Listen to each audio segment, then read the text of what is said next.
Morska enciklopedija prema tekstu Tine Mihaljević. Igraju hobotnica Zvonimir, školjka Tina, rak Ivo, morski jež Franjo. Ježiću, zašto suzama kvariš u ovako krasan ljetni dan? Boli te nešto ili si žalostan? Jednak sam dječaka slučajno bocnuo nogu i to je prouzročilo tugu moju. On je stao na tebe, znači nisi ti kriv, pa nemoj sad zbog toga toliko plakati. Moja bodlja u njegovoj nošici, to će ga peckati, to će ga boljeti, a ja mu ne mogu nikako pomoći. Račiću, ti imaš klješta i shvatit će s iglicu, poput kirurga vješta. Rado bih ponudio usluge svoje, ali mojih se klješta djeca boje. Nećemo ga još i klještima plašiti, dosta što mora zbog moje iglice patiti. Nema sumnje, potrebna nam je kakva velika glava.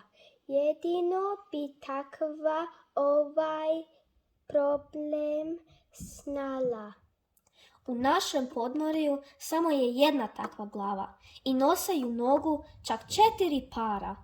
Pa to je hobotnica stara, idemo ju za pomoć maliti, samo ju nemojte ljutiti, inače će nam vodu zamutiti.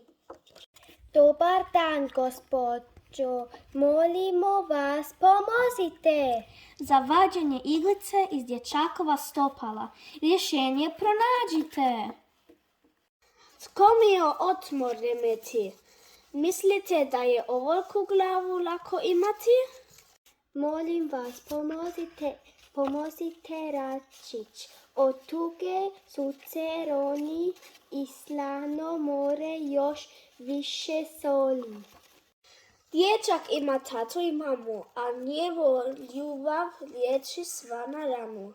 Još jednu stvar, primite na snijane kad su u moru kupat će svaki se morski strov, u dublju vodu provlači. Gospođo hobotnice, na savjetima mudrim puno hvala. Zaista vaša je glava enciklopedija prava.